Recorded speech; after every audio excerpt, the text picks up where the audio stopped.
This is the largest collection of millstones in the United States, and every single one of them was thrown away by the millers.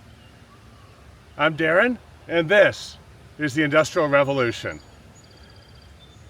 So millstones did have a relatively short life, and here at Levi Jackson State Park in Kentucky, near London, Kentucky, they do have the largest collection in the U.S., possibly the largest collection in North America.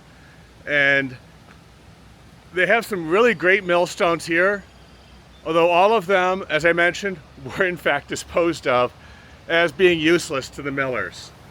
Let's take a look at the stones, and we can talk about a little bit more about the stones and a little bit more about why these are here and not actually operating in a mill somewhere.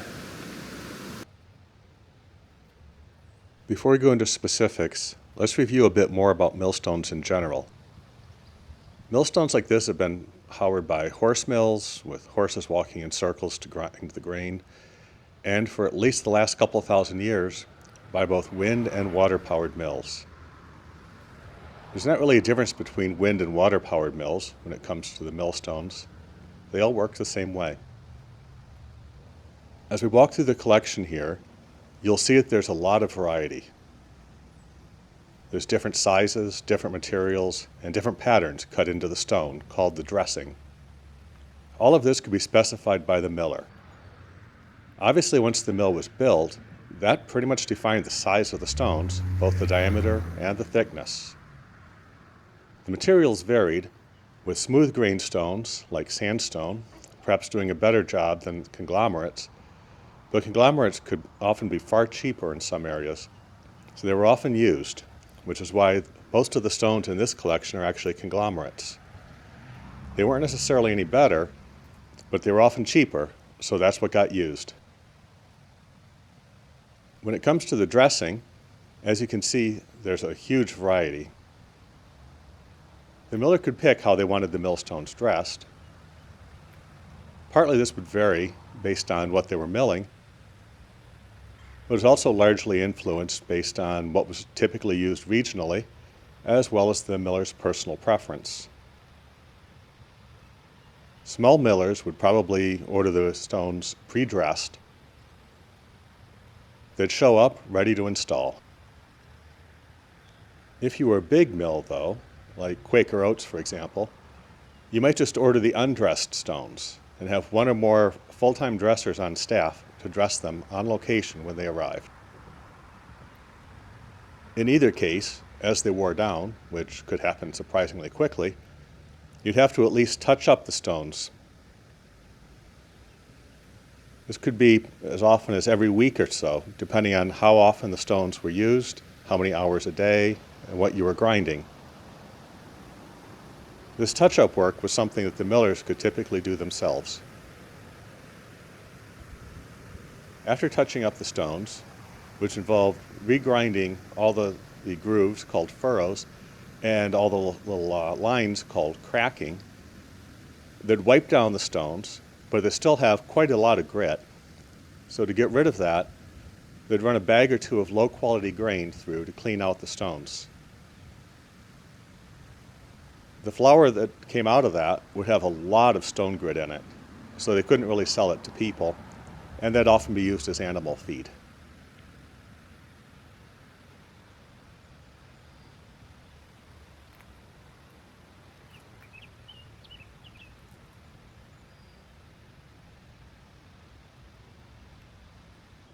So when working with millstones, when thinking about millstones, it's important to remember that they always come in pairs. It doesn't matter what kind of mill you're talking about, you always have to have two stones that grind together, and that grinding together is what actually allows you to make your flour.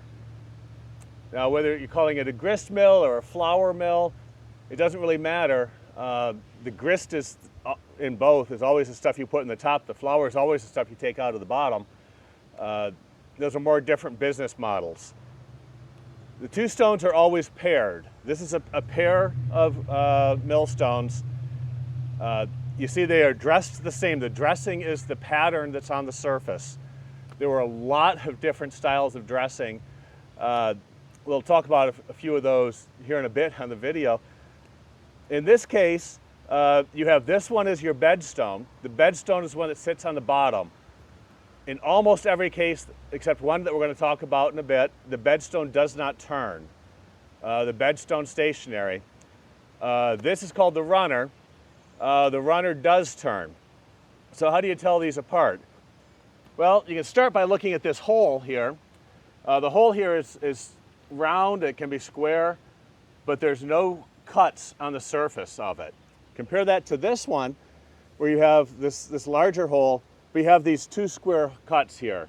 Some will have 2 cuts, some will have 4 cuts. And the reason is that this stone, although when in operation these stones look like they're sitting right on top of each other, the runner stone is actually just slightly elevated above the bedstone. So ideally they never actually touch. And you have a bar that comes up, and that bar is, I've seen all kinds of names for that. The bar that comes up actually supports the runner stone on these notches that are cut into here. Another way you can tell it apart, assuming you take your standy straight edge here, these can be completely flat, but more often than not, the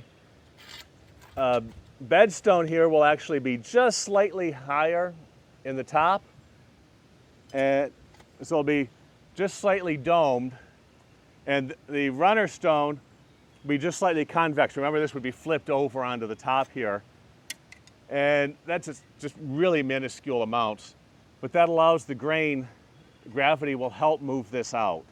The force from spinning it will also help to move the grain outward towards what's called the skirt here. Remember, this is sitting on the bottom, this is sitting flat. You move the grain out across the stone, off the edge of the skirt, and it collects into a trough here, which then gets moved down to a chute, and that's how you collect your flour. Now, the other ways you can tell bedstones from runners, although here the way they have these set up, you can't typically see it very well. Bedstones are pretty much always flat on the bottom, while they may have some bracket holes around the outside to hold them in place. Well, that could also be done through the center here. Whereas a runner stone, usually the top is a little bit more domed, and we'll take a look at some, you can see that in a bit. You may also have holes in the outside. You may have a couple of holes in the outside, and those are there so you can put a crane, you can bring a little crane over, stick pins in, lift it up, and flip it over. Now, why would you have to do that? Well, these stones wear down, and they wear down pretty quick. Depending on the stone, depending on what you're grinding, depending on how many hours a day you're grinding, you may have to go in about once a week even and touch up the dressing on the stone. And that's just because they do wear down, and you don't want them to wear down too smooth. If they do wear down too smooth, what ends up happening is that you end up with crushing the grain more than grinding the grain, and that creates a problem for you. So let's take a look at this pair of stones. Now, as we look at it, it's kind of an unusual dressing. It looks like sort of this is kind of a sickle dress, except it's the smaller off on the side. The left stone, obviously, is the bed stone. There's nothing there to support the top stone. And the right stone, so he has this cross in here. You've got 2 deep and 2 shallow notches to hold a bracket that holds this stone up and supports it. Now, if we take a look on the other side of it, we can see a little bit more here. We can see the bedstone here, pretty flat on the bottom, not completely flat. The runner, though, is more curved, a little bit more, not a whole lot. Some of them are a lot more. If we could actually see on all the way to the bottom of it, the runner stone on the deep inside here, that actually would have a little bowl-shaped opening on it called the eye, and that's where you pour the grain. It helps you to filter the grain in.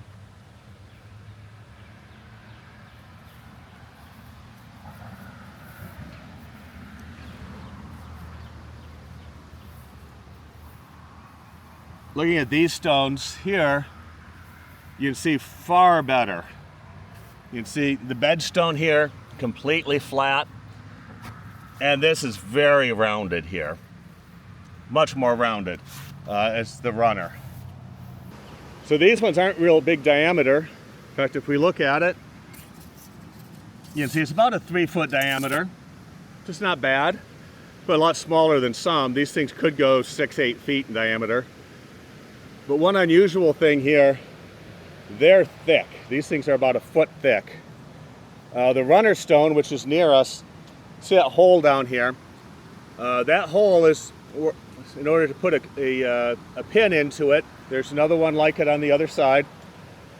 And that will let you lift the stone up, flip it over, you can rotate it on the 2 pins. And rotating it on those pins, that lets you get to both faces, both on the bedstone and the runner stone, and you can redress this. The advantage of being really thick is you can redress these a long time. Disadvantage is they are a little heavy, so if the 2 stones come in contact, they're going to probably cause a lot of heat and you can break the stone. Here's an example of a stone that was iron bound. I don't see a crack in this one. Well, it was a common reason for binding it. Because this is a conglomerate, as opposed to like a nice smooth sandstone or limestone, these did get a little bit more prone to breakage. One of the cool things here at this state park, so we're Levi Jackson State Park, I'm finding a lot of little salamanders out here today. So I don't want to scare them away, so I'll keep my distance from them. But these stones will heat up out here in the sun. So a lot of little salamanders. I've seen several different kinds here. It's really kind of cool.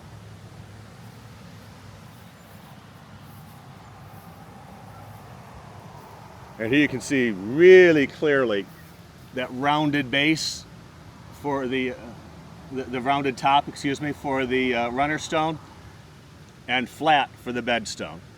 If you look at some of these other stones, you can see some of them were really massively curved for the runner stones.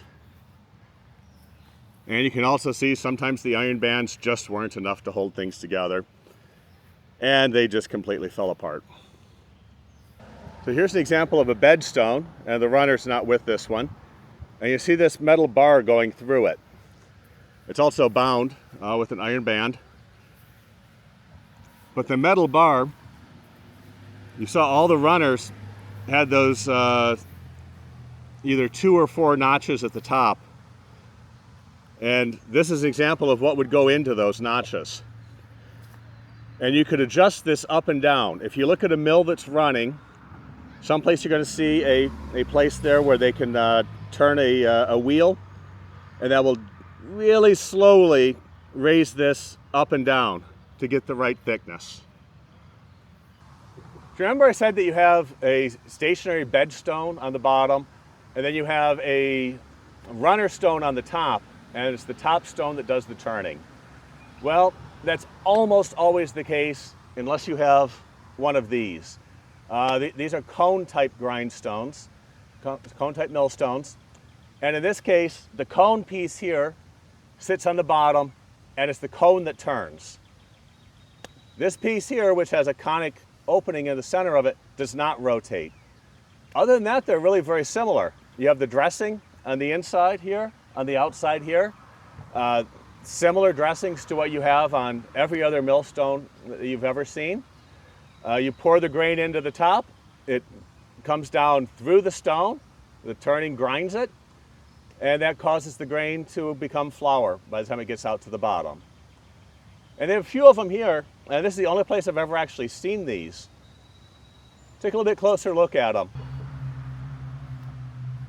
Remember, this is the top piece that we were just looking at. You can see good furrows inside of it.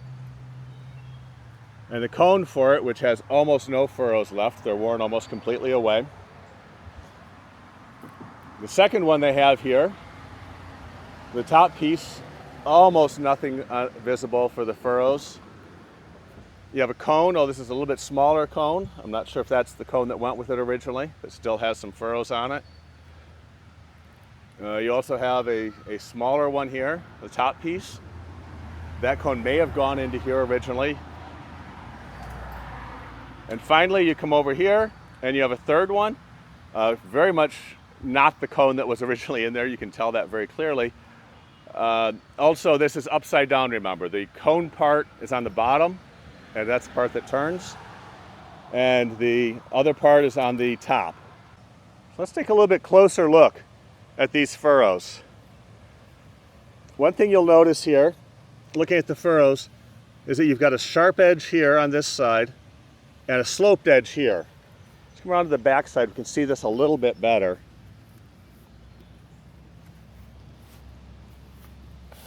See, the furrows are ramped up here, and then you have this sharp edge. Now this is worn down.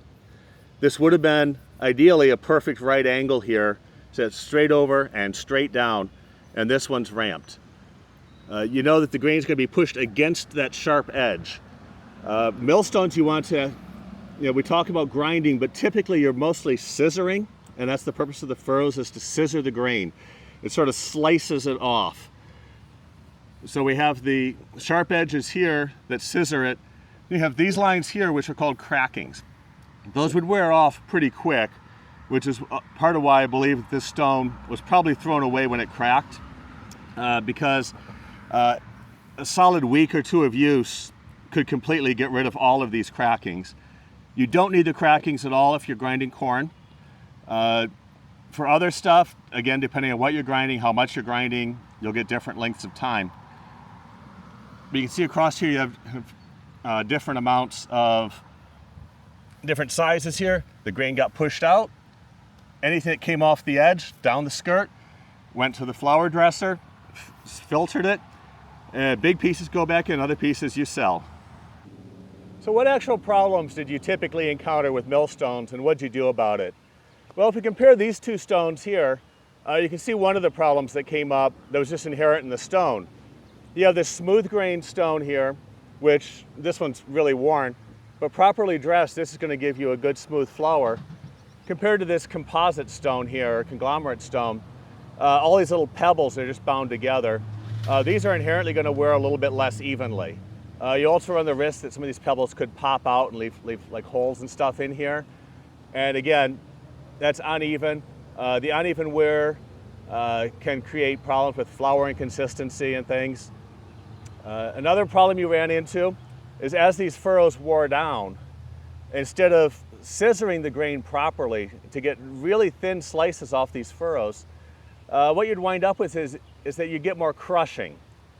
Now, crushing isn't necessarily the end of the world, but you really want it to be ground. You want the scissoring from the furrows and then the grinding and the cracking here, also from the texture here. And that creates a really fine grain. If you're crushing, the flour may look similar, but from that crushing effect, you've actually squeezed some of the oils out of the grain. I'm sure you've all used corn oil, or at least heard about corn oil, and that's if you take corn and you literally crush it, you get the oil out of it. Now, the problem with that is that the flour will go rancid a lot faster. It just doesn't last as long. So that's a real issue as well. Another problem I mentioned, if you drop them, if you crack them, if you run the runner stone too tight to the bedstone, this is a runner and its bedstone's actually there. If you run them too tight together, so that the stones are actually against each other, they'll heat up, and that can actually burn the flour. Anything from a burned taste to potentially actually lighting it on fire. Fire was a big problem in grist mills, of course. But even if you just sort of like burn a little bit, you get that burned taste, and that's going to carry through. It's also going to shorten the life, and that can be a problem. If you heat these up by running them too close together, so you have stone-on-stone contact, you're going to be getting grit off of here into your flour. Anyone making any bread or anything from that, they're going to taste that, they're going to feel it, it's going to wear on your teeth. So that's a problem. Overheating them, they become more likely to crack as well. So if you run these too fast or too close together or try to shove too much grain through them, you can overheat them, you can crack them. You can also get clogging if you're trying to feed too much grain through it at once. Stuff can clog up in here and nothing will grind. And you have to lift the stones up and clean it all out, and that can be a problem. So there's lots of stuff you have to pay attention to. And milling really was an art. And it was a matter of, you take these very expensive, fairly dangerous stones, and you have to run them just right. You have to run the grain into them just right. And when you're done, out the side you get this great flour that makes all kinds of great baked goods for us. So how much flour could you actually get from one of these things? Well, it depends on a lot of factors. The big factors really are, oddly enough, diameter of the stone. If you had a typical stone, you might get about 50 pounds in 10 minutes, which is really good. The grain was typically brought to the mills in 50-pound bags. If you have a 40-inch, or if you have a 46-inch stone, you could probably produce something around 300 pounds of flour per hour. A 48-inch stone, you could probably do about 400 pounds of flour per hour. And a 56-inch stone, you might be able to get 500 pounds of flour per hour. This is a lot of flour. By today's standards, we're not really looking commercial scale for a single stone. And that's why mills like this one appears to operate with two separate stones.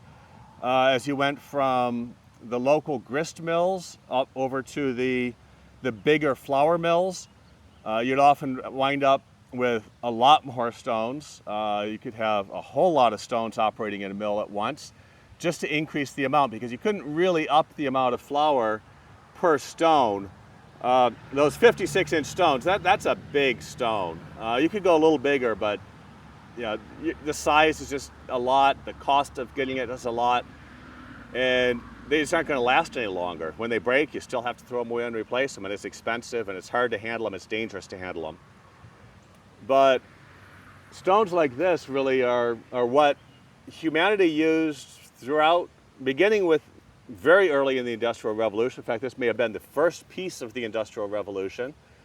That helped humans move into cities. It helped us survive in cities. It helped us move into factory jobs instead of having so much of the population involved in farming. And really, that's why millstones like this are the Industrial Revolution. Hey, wait a second before you go. I really need your help. I love coming out here and filming on location and bringing you all of this great stuff, but it is expensive. So I need you to help me grow the channel, and the easiest way to do that is just hit like. It's easy, it's quick, costs nothing. Hit like on the video if you haven't already. If you can subscribe and hit notify, YouTube will let you know when I have new stuff coming out. Also, share the video with your friends, share it on social media. Let's spread the word. Also, if possible, if you can help me out financially, that would be great. It is not cheap coming out here and making these, aside from the fact that I'm spending many hours researching and editing videos. I do have travel costs that I need to cover. So best ways to do that, you can help out on Patreon. It's patreon.com/Industrial Revolution.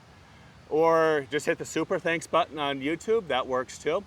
Finally, something I've just set up recently, I do have an affiliate store. Right now it's just through Amazon. If you hit the shop link on either the end screen, which is probably up on the screen right now, or on the video description or the channel description, they'll take you over to my webpage. I do have some live steam engines there, some hand grain grinding equipment there.